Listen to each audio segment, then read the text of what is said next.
सतगुरु रूपी प्यारी साध संगत जी, प्यार और सत्कार से कहना, धन निरंकार जी। हर सुबह होती शुरू सतगुरु तुम्हारे नाम से, दिन गुजरता शाम होती सतगुरु तुम्हारे नाम से। काम कोई ना रुकेगा, आए जो सत्संग में रोज, फल की ना हो कामना, सेवा करे निष्काम से। हर समय हमें सतगुरु सच्चे पातशाह का शुक्राना ही करना है, जिनकी अपार कृपा से हमारा ये जीवन का सफर आनंद में व्यतीत हो रहा है। आप सबके आशीर्वाद से, सतगुरु माता जी, राजपिता जी, निरंकार दातार, साध संगत माँ के आशीर्वाद से, दासी सतगुरु बाबा हरदेव सिंह जी महाराज के ये विचार आप जी के चरणों में रखने जा रहे हैं। आप जी प्रवान करें। सतगुरु बाबा हरदेव सिंह जी महाराज अपने विचारों द्वारा हमें समझाते हैं, सबका भला करो भगवान, सबका सद्विधि हो कल्याण। सबका भला मांगा गया है, केवल मांगा ही नहीं गया है, भला करने के लिए योगदान भी दिए गए हैं। इससे उल्ट संसार में बुराई मांगी जाती है, औरों के नुकसान मांगे जाते हैं, औरों को बद्दुआएं दी जाती हैं, औरों को हर लिहाज से दुखी करने की कोशिश की जाती है। इसलिए भक्तों संतों की चाल और संसार की चाल अलग मानी गई है। इनका मार्ग और है, उनका मार्ग और। शक्लों सूरत की बात नहीं, पहनावों की बात नहीं, रास्ते अलग का मतलब ये भी नहीं कि ये शायद किसी और धरती के रहने वाले हैं और वो किसी और धरती के रहने वाले हैं। एक ही धरती के बाशिंदे हैं, लेकिन रास्ते अलग हैं, यानी कि सोच अलग है, नज़र अलग है, भावनाएं अलग हैं, कर्म अलग हैं, व्यवहार अलग हैं। एक छोटी सोच से युक्त हैं और एक विशालता से युक्त है। एक के लिए कोई पराया, कोई बेगाना नहीं, और एक अपनों को भी बेगाना मानकर चलते हैं। एक दूसरों को खुशी देकर खुशी महसूस करते हैं और दूसरे दूसरों को दुखी करके खुशी को महसूस करते हैं। एक उजाड़ने में विश्वास रखते हैं और एक बसाने में विश्वास रखते हैं। एक वो है प्रेम की गंगा की तरह जिनकी धारा बहती चली जाती है, और एक वो हैं जो खून की नदियां बहाते हैं। तो ये दोनों ही पहलू रात और दिन की तरह अलग अलग हैं। कहते हैं कि बिन सत्संग विवेक ना होई, राम कृपा बिन सुलभ ना सोई। बिना संतों का संग किए ये विवेक बुद्धि नहीं प्राप्त होती। ये बुद्धि हमारी विनाशकारी ही बनी रहती है। संतों की मति ऊंची मति जो मानी गई है, संत यही मति दूसरे को प्रदान कर देती हैं। फिर वाक्य ही ऐसा सुंदर रूप बन जाता है उनका, और वो धरती की शोभा बढ़ाने वाले बन जाते हैं।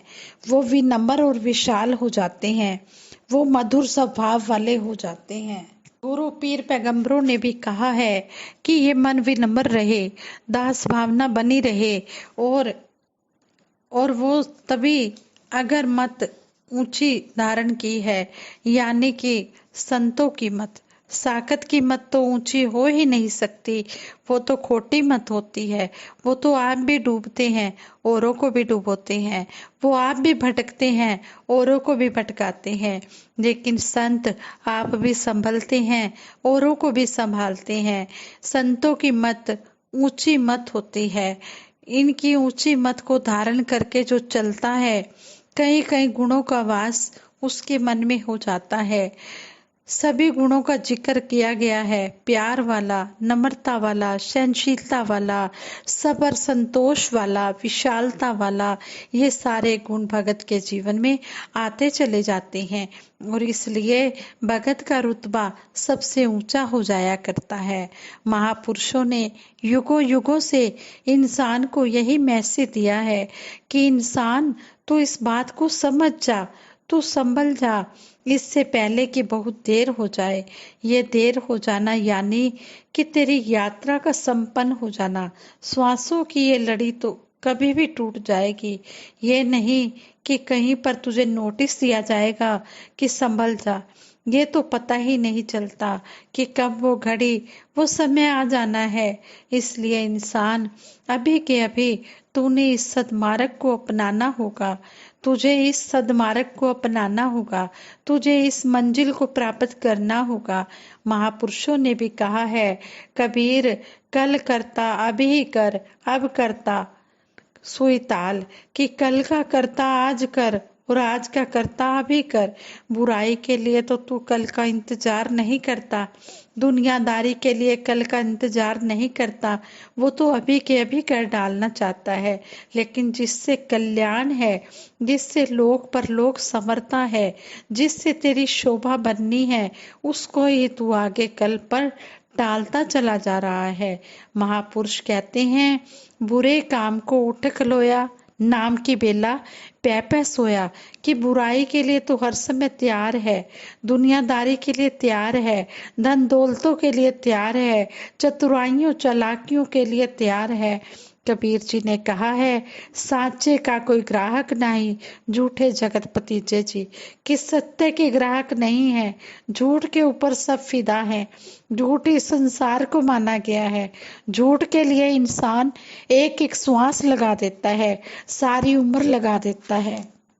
जब से होश होश संभालता है, केवल और केवल संसारिक सोच, संसारिक प्रवृत्तियां इसकी बनी रहती हैं। इसलिए बंधनों से इसको छुटकारा नहीं मिलता। महापुरुष कहते हैं कि सत्य के ग्राहक बन जाएं, सत्य की प्राप्ति की इच्छा तेरे मन में पैदा हो जाए। जैसे स्वामी विवेकानंद जी ने भी कहा है कि इसकी इच्छा ऐसी हो जैसे संसारिक प्राप्तियों के लिए तेरे मन में इच्छा होती है।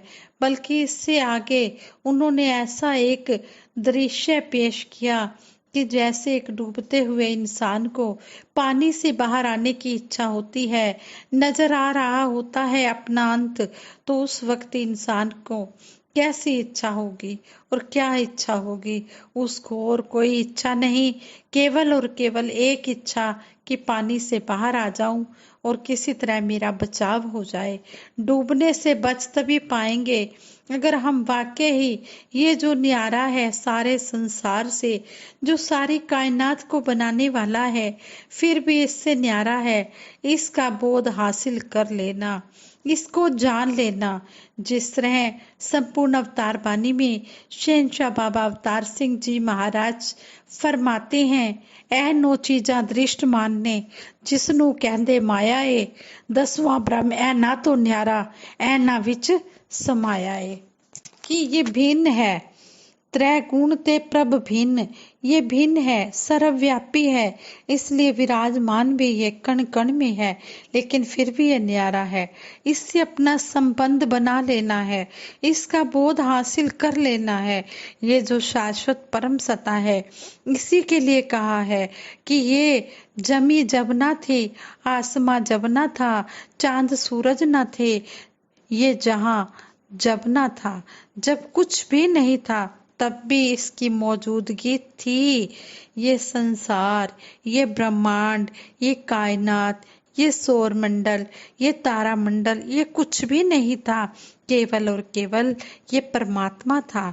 और जब इसने ये रचना रच डाली, ये दुनिया बना डाली, तब भी इसका अस्तित्व कायम रहा।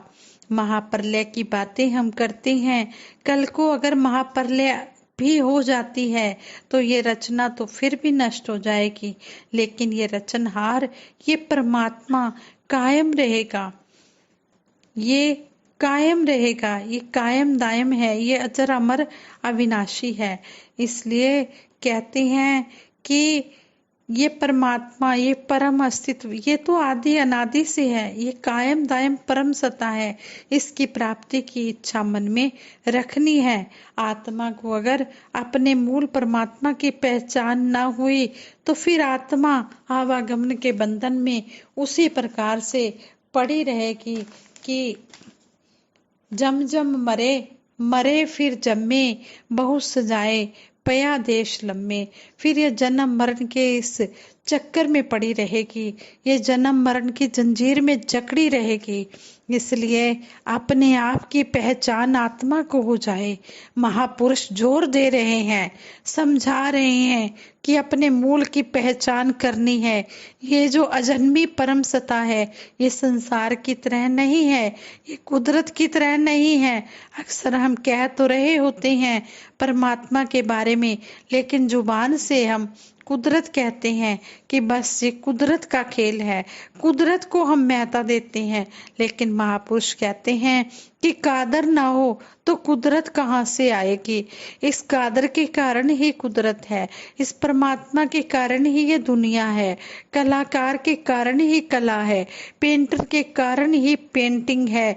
अगर वो गला ही नहीं तो कौन से गीत, अगर सूरज ही नहीं तो कौन सी किरणें। इस मूल सत्य को प्रधानता जीवन में जिसने भी दी है, वो फिर कबीर जी हो या रविदास जी हो, मीराबाई हो या मुक्ताबाई हो, सहजोबाई हो या बोतन्ना जी या वेमन्ना जी या संत तुकाराम जी या संत नामदेव जी या बुल्ले शाह जी या फरीद जी या मियाँ बाऊ या अन्य कोई भी हो, उन सब ने ये नाता जोड़ा। उन्होंने इस सत्य की प्राप्ति की और फिर इसी के प्रति नतमस्तक हो गए। उन्होंने जान लिया कि वाकई ही इस संसार की तुलना में इस निरंकार का महत्व है। इसलिए निरंकार को उठते बैठते उन्होंने विशेषता दी कि उठत बैठत हर वजो साधु संग प्रीत, नानक दुर्मत छूट गई पार ब्रह्म बसे चीत। श्वास श्वास सिमरो गोविंद, मन अंतर के उतरै चिंद। तू ही निरंकार करो ते, पल पल एनु याद करो। फिर कुछ पलों कुछ लम्हों की बात नहीं हुई, श्वास श्वास की बात हो गई। इस तरह इस मालिक का एहसास, यानी कि इसको प्रधानता दे रहे हैं, इसको विशेषता दे रहे हैं। इसी तरह हमें समझाया जा रहा है कि हमने जिस काम के लिए हमें यह मानुष जन्म मिला है, इसको करना है। सबसे पहले इस काम को करना है, सबसे पहले इस परमपिता परमात्मा की प्राप्ति करनी है, फिर दुनियावी काम करने हैं।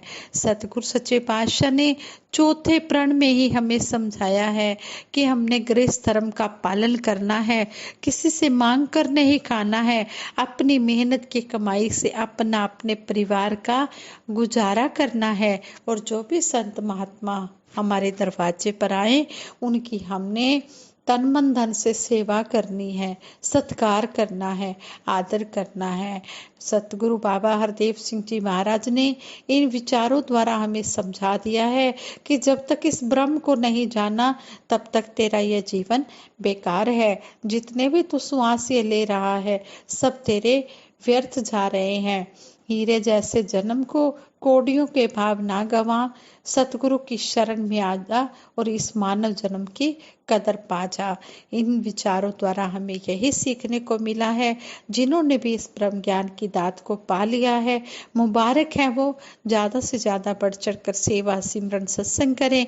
और जिन्होंने अभी तक इस ब्रह्म ज्ञान को नहीं पाया, इस परमात्मा को नहीं जाना, इस निरंकार को नहीं देखा, उनके चरणों में भी यही अरदास है कि आज वक्त के सतगुरु माता सुदीक्षा जी महाराज इस संसार में सभी के लिए आए हुए हैं और सभी को ही ये ब्रह्म ज्ञान दे रहे हैं। सतगुरु की शरण में आ जाओ और अपने जीवन को सफल बना लो। जिस तरह कहते हैं कोई प्यासा होता है, वो नल के पास खुद चलकर जाता है और नल के पास जाकर झुकता है तो वो पानी पी लेता है। लेकिन अगर कोई नल के पास ही नहीं जाएगा, झुकेगा ही नहीं, तो वो पानी कैसे पिएगा, वो अपनी प्यास कैसे बुझाएगा। इसी तरह वक्त के सतगुरु आए हुए हैं। अगर कोई इंसान सतगुरु की शरण में नहीं जाएगा, नहीं झुकेगा, तो वो इस दात को कैसे पाएगा। इस दात को पाने के लिए पूर्ण सतगुरु की शरण में आना है, जो हमारे सतगुरु माता सुदीक्षा जी महाराज आए हुए हैं। इनकी शरण में आना है और इस ब्रह्म ज्ञान को पाना है, झुकना है, अहंकार को गिराना है, विनम्रता से परमपिता परमात्मा को पाना है। हमने इसको पाया है, हम सुखी हुए हैं, आप जी भी इसको पालो और सुखी हो जाओ। जिस तरह मीराबाई जी ने कहा है, पायो जी मैंने राम रतन धन पायो, वस्तु अमोलक दी मेरे सतगुरु, कर कृपा अपनायो। इसी तरह हमारे भी सतगुरु ने हमें ये निरंकार दिखाया है, हमने भी ये राम रतन धन पाया है, और हम इसलिए पूरे तरह से कह रहे हैं कि आप भी आकर अपना जीवन सफल बना लो। अपना ये मानुष जन्म का जो उद्देश्य है इसको पालो। सास संगत जी दासी सबके भले की कामना करते हुए सभी के लिए सिमरन करवाएगी। सभी ने मिलकर सिमरन में साथ देना है। तू ही निरंकार मैं तेरी शरण हाँ मैनू बख्श लो, तू ही निरंकार मैं तेरी शरण हाँ मैनू बख्श लो, तू ही निरंकार मैं तेरी शरण हाँ मैनू बख्श लो। बोलिए सतगुरु माता सुदीक्षा सविंदर हरदेव जी महाराज की जय। निरंकारी राजमाता गुरु वचन अवतार की जय। साथ संगत जी प्रेम से कहना धन निरंकार जी।